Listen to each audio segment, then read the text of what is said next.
তাহিরি প্রেম করিয়া কলঙ্ক ঘোষণা, প্রেম করিয়া প্রেমিক মরে রে বাবা, শাহজালাল মরে না। আয়স না মাজারটা ভাঙতে, সেতাইস না বেড়াই, এখনো জিন্দা আছি আমরা। শাহজালালের উত্তরসূরি এখনো জিন্দা আছে, কাউরে কান্দের মানুষ। সাহস থাকলে আয় না, যেদিন থেকে মাজারের দর্শ ওই দিন থেকে কয়ে দিছি বিপদ ডাক্কে আনছো। এখন ফোন ফানি দেখতেছ না, ফোন ফানি পরিষ্কার ফানি দেখবা, পরিষ্কার ফানি অন্ধকার হয়ে গেছে। উপর থেকে গজবটা নামবো, কেমনে নামবো? করুণার মতো নামবো। করুণায় কইছে গড়ে তা হো, এটা নামলে কোনো বাইরে তা হো।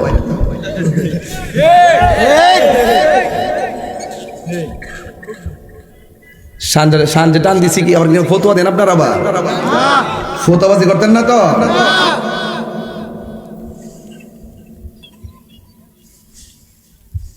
সাহসটা কত!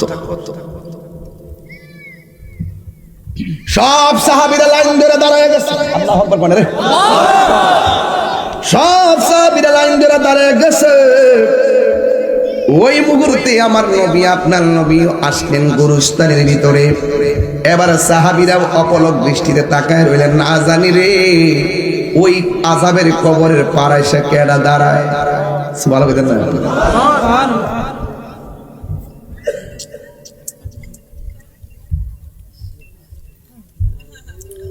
সবাই করে মারহাবা কর, আরো জোরে করে মারহাবা। ডাক দিয়া বলেন, সাহাবীরা তাকাই রয়েছে কবরের পারে কে দাঁড়ায়।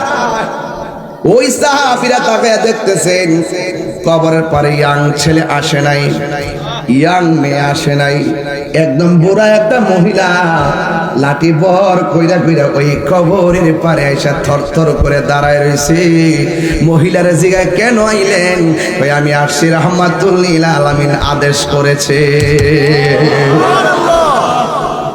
এবার নবী আমার মহিলাটারে ডাক দিয়া বলে, মা মাগো, ও মা, আপনি যে কবরের পারে আসছেন, আমরা জানতে চাই কবরের পারে যে আপনি আসলেন, এই কবরের মানুষটা আপনার কি হয়?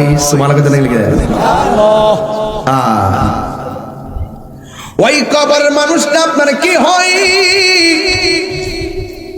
মহিলাটা ডাক দিয়া বলে, হুজুর, ইয়া রাসূলুল্লাহ, নবী গো, হ মাহের নবী, ওই লোকটা হয় আমার আদরের সন্তানের কবর।